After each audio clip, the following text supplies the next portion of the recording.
Ousseynou Gueye, conseiller municipal à la commune de Thiès-Ouest. mbokk yi ñu ngi remercier nos amis de la presse yi nga xamante ni saa su ñu leen woowee pour yëkkati ay kaddu ñu bàyyi lépp lu ñu doon def ñëw wuyu si may gërëm aussi les Amazones de Maître Ousmane Diagne nga xam ni guddeeg bëccëg fépp fu ñu nekk rek muy taw muy naaj muy guddi muy bëccëg ñu ngi ñëw nekk suñu wet di gërëm mes collaborateurs yi nga xamante ni nii ñoom ñoo may accompagner saa su ne mais di bëral ngërëm aussi Rawane Sène muy président directeur général groupe Sarafina yi nga xamante ni tey foofu moo ñu dalal fii ci restaurant ndaje mi nag li ko waral lu gàtt la te xam naa ni déclaration bi aussi du gudd parce que ku nekk ci yéen gis na fan yi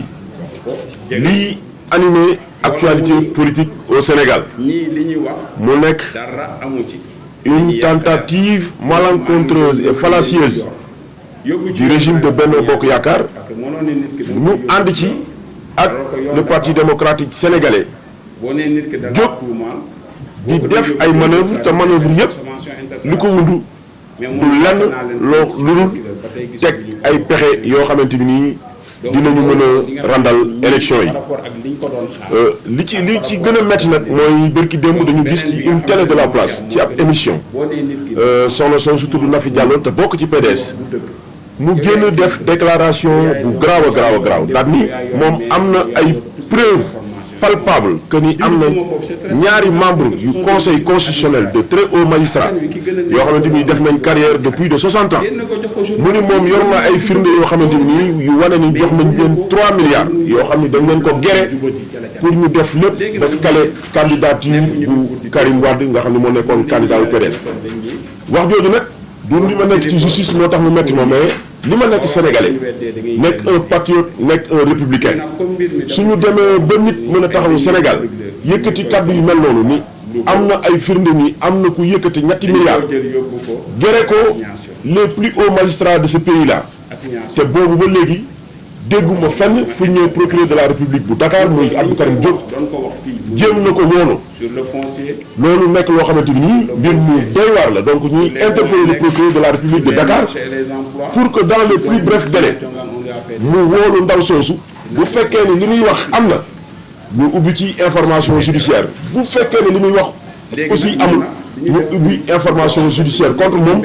parce que gis nañ ni procureur de la République kat bu Dakar post Facebook sax boo ko defoon di attaqué magistrat yi ñu convoqué la yóbbu la ci kaso bi et bi ci mujj mooy Bassirou Diomaye Faye nga xam ne dafa def post Facebook rek ci page am ñu jàpp ko ci yóbbu ko instruction ba tax na tey jii mu nekk ci kaso bi donc situation boobu nekk na loo xamante ni ñun dañ koy naqarlu di interpeller nag le président de la République di interpeller tous les chefs d'institution de ce pays parce que le Sénégal moo sut ki sut ci ñun di interpeller tous les patriotes tous les républicains de ce pays pour wax leen ni leen nañu jug taxaw temm ci jàmm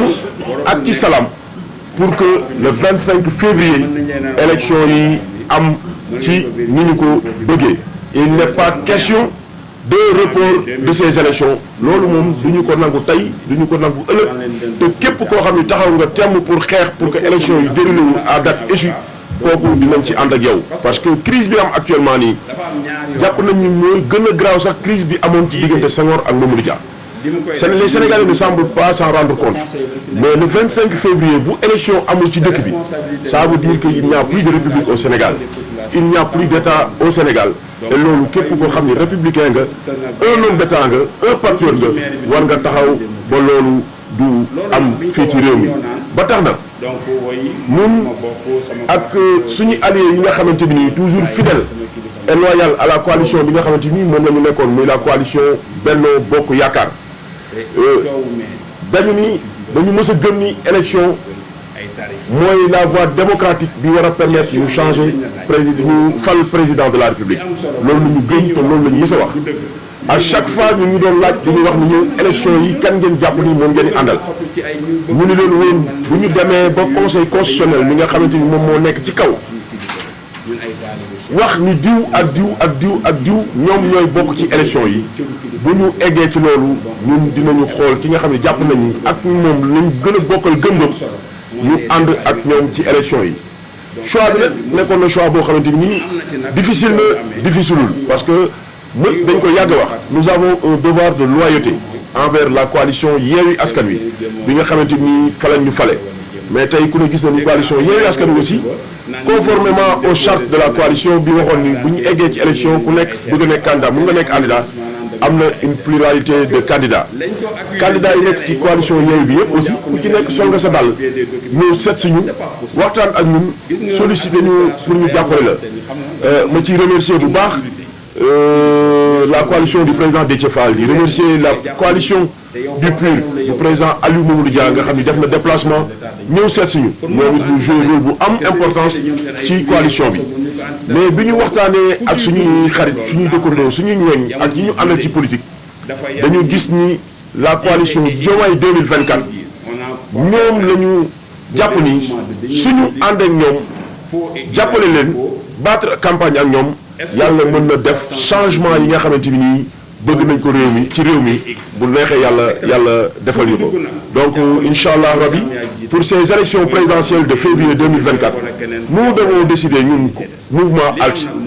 de soutenir la candidature du président Diomaye dans la coalition Diomaye 2024 maa ngi leen di gërëm bu baax di leen sant. man laa ko ci tubaab c'est que Ablaye Wade bu daan wax lu ko ñor moom.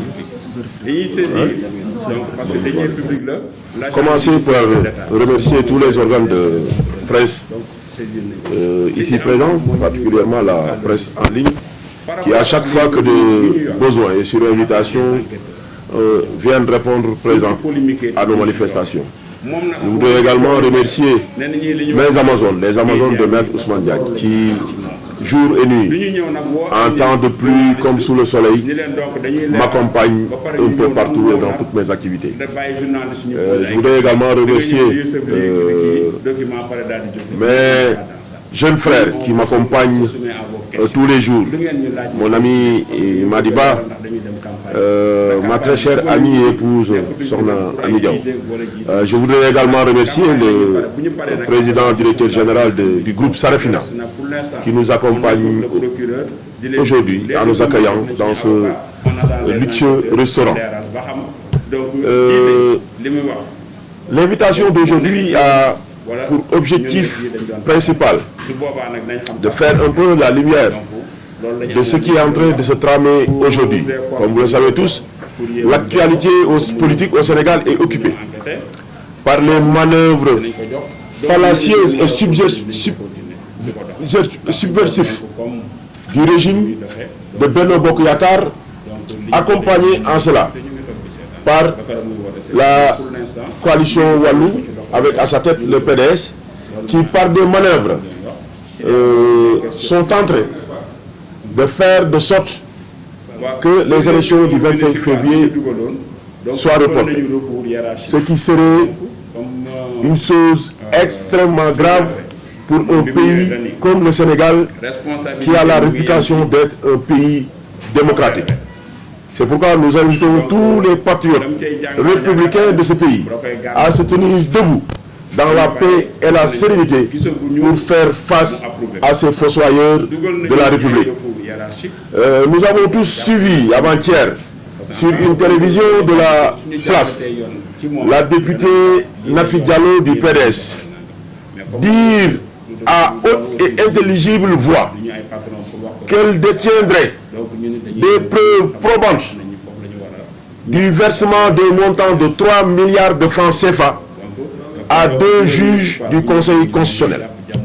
Cette déclaration scandaleuse et extrêmement grave n'a suscité à ce jour aucune réaction du procureur de la République près le tribunal de grande instance de Dakar, en l'occurrence le procureur Abdou Karim Diop. Ce qui, du coup, surprendrait plus d'un d'entre nous. Parce que Abdou Karim Diop, le procureur de la République de Dakar, vous le savez tous, a la sulfureuse réputation d'arrêter à tout va, à toute personne qui a eu à dire un mot sur la magistrature. Et l'exemple de Diop Bassirou Diomaye Faye qui croupit en prison depuis quelque temps pour de fallacieuses accusations sur un post fait sur Facebook en est encore l'exemple. Donc nous interpellons le procureur de la République et nous l'invitons dans les plus brefs délais pour la survie de la République, pour la survie de l'état de droit, à ouvrir une information judiciaire et à convoquer cette Nafi Diallo pour l'entendre. Si les déclarations qu'elle a faites ont une seule once de vérité, qu'une information judiciaire soit ouverte contre ces magistrats. Mais si ce qu'elle dit n'est pas vrai, qu'une information judiciaire puisse être ouverte pour qu'elle soit interpellée dans les plus brefs délais, parce qu'il y va du survie de la République, il y va du survie de l'état de droit au Sénégal. Nous voulons tout simplement aussi interpeller son Excellence, le Président de la République, interpeller toutes les personnes qui sont à la tête des institutions de ce pays, pour leur dire que l'élection présidentielle du 25 février 2024 ne saurait être reportée, car les Sénégalais resteront debout et exigent que l'élection se déroule à date échue. C'est pourquoi c'est dans cette lancée, et toujours fidèle à notre loyal envers la coalition Yewwi Askan Wi, une coalition visionnaire qui avait vu venir, parce que nous avions déjà vu venir. Nous savions depuis le début que le régime de Benno Bokk Yakaar n'était pas dans les dispositions d'organiser des élections présidentielles, parce qu'ils savent que tous les sondages qu'ils ont eu à commanditer,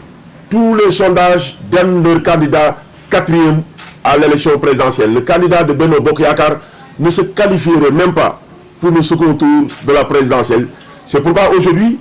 à travers des manœuvres avec leur nouveau allié, le PRS, ils tentent de faire reporter l'élection pour changer de candidat, se préparer pour revenir. Ce que nous ne saurons accepter. C'est pourquoi, après avoir consulté nos amis, nos alliés, nos militants, et après avoir écouté tous les candidats qui sont passés nous voir pour solliciter notre soutien, candidats que nous remercions au passage, je voudrais citer le président Déthié Fall, qui nous a envoyé récemment une délégation, mais particulièrement le président Ali Mamadou Dia, qui nous a fait l'honneur de se déplacer pour venir nous voir à la maison. Mais après réflexion et après avoir consulté tout le monde, nous avons décidé de porter notre choix sur le candidat de la coalition Diomaye 2024, en l'occurrence le frère président Bassirou Diomaye Faye. Et nous appelons nos militants, nos parents, les Sénégalais épris de valeur à se joindre à nous, à battre campagne avec nous et à voter massivement avec nous pour élire le président Bassirou Diomaye Faye au soir du 25 février 2024. Je vous remercie.